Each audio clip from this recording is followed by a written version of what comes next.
सबको नमस्कार, प्रणाम, सत श्री अकाल। नमस्कार, चलिए जानते हैं दिल्ली की 25 बड़ी खबरों को सिर्फ 5 मिनट में। इससे पहले आप इस वीडियो को प्यारा सा लाइक नहीं किया तो वीडियो को प्यारा सा लाइक कर दीजिए और अभी तक इस चैनल को सब्सक्राइब नहीं किया चैनल को सब्सक्राइब कर दीजिए। और हाँ, दिल्ली की कहां से आप इस वीडियो को देख रहे हैं कमेंट बॉक्स में कमेंट कर जरूर बताइएगा। चलिए वीडियो शुरू करते हैं। उत्तराखंड में 4 दिनों तक स्कूल कॉलेज रहेंगे बंद, भारी बारिश और खराब मौसम को लेकर बड़ा फैसला।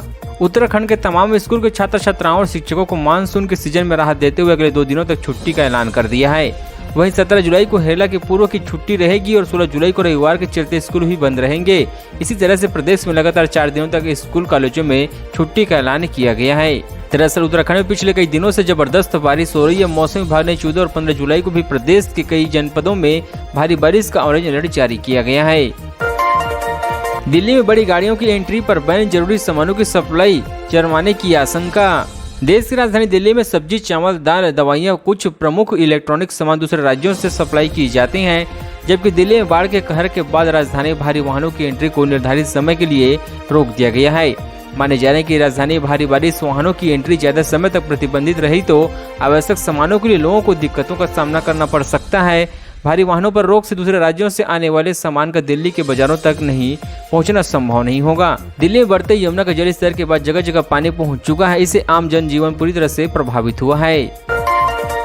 दिल्ली दंगा मामले में कोर्ट ने जांच अधिकारी को लगाई फटकार, कहा बेवकूफ बना रहे थे। दिल्ली की एक अदालत ने बार बार दिए गए निर्देश के बावजूद एक फरार आरोपी को भगोड़ा घोषित करने को लेकर औपचारिक रिपोर्ट नहीं सौंपने के लिए एक पुलिस अधिकारी को फटकारा और मामले को शहर के पुलिस आयुक्त संजय अरोड़ा के पास भेज दिया है। अदालत 2020 में उत्तर पूर्व दिल्ली में हुए दंगों से संबंधित एक मामले की सुनवाई कर रही थी। अदालत ने पुलिस आयुक्त से जांच अधिकारी को संवेदनशील बनाने के लिए पर्याप्त कदम उठाने को कहा, जो यह बहाना बनाकर अदालत को बेवकूफ बना रहे थे, जिसका तबादला कर दिया गया है। राजधानी का 100 इलाका ITO भी पानी में डूबा, जगह जगह जलभराव से ठहरी दिल्ली में यमुना का कहर अब भी जारी है। बाढ़ की वजह से दिल्ली पूरी तरह से अस्त व्यस्त हो गई है। दिल्ली के कई महत्वपूर्ण और पास कहे जाने वाले इलाकों में भी यमुना के बाढ़ की चपेट में आ गए हैं। दिल्ली के वो तमाम इलाके जो यमुना नदी से सटे हुए हैं, जैसे म्यू विहार, बदरपुर, ITO, यमुना बाजार, लाल किला, कश्मीरी गेट आदि पूरी तरह से जलमग्न हो गई हैं। इन सड़कों पर यमुना नदी का पानी आ चुका है, जो कि सीवर नालियों से मिक्स होकर लोगों को परेशान कर रही है। पंडित धीरेन्द्र शास्त्री का नया वीडियो हुआ वायरल, बोले ऐसे लोगों के मुंह पर तमाचा मारने के लिए। पिछले 9 जुलाई से ग्रेट नोएडा में बाबा बागेश्वर धाम के पंडित धीरेन्द्र कृष्ण शास्त्री का श्रीमद् भागवत कथा जारी है। गुरुवार को उन्होंने अपने भक्तों के कथा के दौरान पूछा कि आप लोग मेरी बात मानोगे, सच में मानोगे? जवाब में हाँ में मिलने पर उन्होंने कहा कि तो फिर तो शर्त है। पहली शर्त यह है कि आज के बाद हमारी चक्कर में न पड़ना। दूसरी शर्त यह है कि आज से हनुमान को मानना छोड़ दो, उन्हें हमेशा के लिए पूजना छोड़ दो, हनुमान मंदिर जाना बंद कर दो, या आज से बागेश्वर धाम हनुमान जी के ऊपर खुद को छोड़ दो। बस 2 में से एक काम करो। केजरीवाल ने बाल्टी से पानी क्यों नहीं निकाला? गौतम गंभीर ने आम आदमी पार्टी पर पलटवार, क्रिस गेल का भी हुआ जिक्र।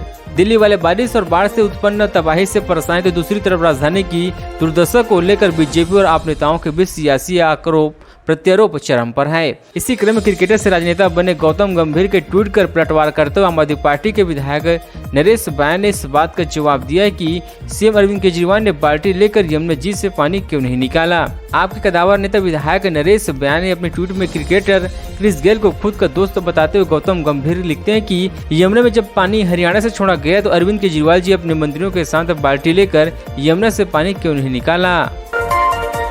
दिल्ली की जनता को नहीं होनी चाहिए तकलीफ, PM से बातचीत पर सवाल के जवाब में बोले LG। दिल्ली को उपराज्यपाल विनय कुमार सक्सेना शुक्रवार को बाढ़ से राजधानी के बिगड़ते हालात के बीच अरविंद केजरीवाल के साथ ITO बैराक पर दौरा किया है। इसी दौरान मीडिया से बातचीत में उन्होंने कहा कि जिस तरह से यहाँ काम हो रही है उसको देखते हुए यह कहा जा सकता है कि हम बहुत जल्द अपने बिगड़े हालात को काबू में करने में कामयाब होंगे। उन्होंने कहा कि यमुना का बहाव बहुत तेज है, रोकना जरूरी है। यह समय किसी को दोष देने या टिप्पणी करने का नहीं, अभी हमें टीम वर्क करने की जरूरत है। मैं भी बहुत कुछ कह सकता हूं, लेकिन अभी इसकी जरूरत नहीं है। पहले यमुना ने किया पानी या वो प्यास बुझाने के लिए तरस रही है दिल्ली जाने क्या बोल गए केजरीवाल। दिल्ली के मुख्यमंत्री अरविंद केजरीवाल ने बाढ़ की वजह से दिल्ली से पेयजल संकट को लेकर बड़ा बयान दिया है। उन्होंने कहा कि बाढ़ आने की वजह से यमुना का पानी पंप रूम और मशीन में आ गया है। अगर हम प्लांट को चलाएंगे तो उसमें करंट लग जाएगा। जब तक पानी का स्तर कम नहीं होगा तब तक बंद हुए दिल्ली के 3 वाटर संयंत्र को चलाना संभव नहीं है। दिल्ली के सीएम ने कहा कि पानी के स्तर कम होने से 24 घंटे के बाद भी मशीन नहीं चल सकेगा। ऐसा इसलिए कि मशीनों को सूखने में भी समय लगेगा। दिल्ली का सबसे वर्स्ट ट्रैफिक इंटरसेक्शन ITO क्यों है पानी सेना की मदद से मांगी, जाने क्या दिक्कत है। दिल्ली में बाढ़ से बिगड़ते हालात के बीच सीएम अरविंद केजरीवाल ने ITO बैराग से संबंधित समस्या का समाधान निकलने के बाद कहा कि हमें इससे पार करने के लिए आर्मी की मदद मांगी है। ITO बैराग की समस्या और बाढ़ की वजह से उत्पन्न हालात को लेकर मीडिया से बातचीत में दिल्ली के मुख्यमंत्री अरविंद केजरीवाल ने कहा कि अलग अलग कारणों से अलग अलग इलाकों में पानी घुस गया है। ITO पर नाली नियामक टूटने से कारण पानी आ गया है। वहीं राजघाट पर नाले से पानी के बैकफ्लो के कारण और कई अन्य स्थानों पर ओवरफ्लो के कारण यमुना नदी का पानी आवासीय इलाकों में फैल गया है। कई जगहों पर यमुना का पानी ओवरफ्लो होने के कारण आवासीय व अन्य इलाकों में घुसने लगा है। जब प्रधानमंत्री नरेंद्र मोदी ने फ्रांस से दिल्ली LG लगाया फोन, विनय कुमार सक्सेना से खुद बताया पूरा किस्सा। राजधानी दिल्ली के कई प्रमुख इलाकों में यमुना का पानी पहुंच चुका है, जिसकी वजह से अब आम जनजीवन पूरी तरह से व्यस्त दिखाई दे रही है। बाढ़ जैसे हालात अब राजधानी के हर क्षेत्र में प्रभावित कर रही है। ऐसे में फ्रांस में PM मोदी ने दिल्ली को राज्यपाल विनय कुमार सक्सेना के पास फोन पर बाढ़ की स्थिति की जानकारी लिया है। दरअसल उपराज्यपाल ने ट्वीट करके कहा कि माननीय प्रधानमंत्री नरेंद्र मोदी जी ने फ्रांस से फोन कर दिल्ली में जल भराव व बाढ़ की स्थिति और उसमें निपटने के लिए किए जा रहे प्रयासों की विस्तृत जानकारी ली। उन्होंने केंद्र सरकार से हर संभव सहायता लेकर दिल्ली के हित में समुचित कदम उठाने के निर्देश दिए हैं। लाठीचार्ज पर बोले PK, आदमी कल जाति के नाम पर फिर उसी तो वोट देगा जिससे उसे लाठी मारी है। जिले के उजियारपुर प्रखंड में पत्रकारों से बातचीत करते हुए बिहार की राजधानी पटना में गुरुवार को बीजेपी के विधानसभा मार्च के दौरान हुए लाठीचार्ज पर शुक्रवार को प्रतिक्रिया देते हुए प्रशांत किशोर ने बड़ी बात कह दिया है। PK ने कहा कि नेताओं को मालूम है जो लाठी खाकर आए हैं पटना के डाक बंगला चौराहे, वो आदमी कल जाति के नाम पर फिर उसी दल को वोट करेगा जिसने उसे लाठी मारी है। जम्मू कश्मीर के शोपियां में आतंकी हमला, बिहार के सुपेला के रहने वाले 3 मजदूरों को मारी गोली। जम्मू कश्मीर आतंकियों ने फिर एक बार फिर से अप्रवासी मजदूरों को निशाना बनाया है। जम्मू कश्मीर के शोपिया जिले में गंगरान में आतंकियों के 3 लोगों को गोली मार दिया है। घटना गुरुवार की रात की है। ये तीनों मजदूर बिहार के सुपेला जिले के रहने वाले हैं। गोली लगने के बाद तीनों गंभीर रूप से घायल हो गए। इसके बाद तीनों घायलों को अस्पताल में भर्ती कराया गया, जहाँ इलाज चल रहे हैं। अखिलेश यादव ने जब से संभाली समाजवादी पार्टी की कमान तब से लगातार हार रहे हैं चुनाव। लोकसभा चुनाव 2024 जैसे जैसे नजदीक आते जा रही है, सभी दलों की तैयारियां तेज भी होती जा रही है।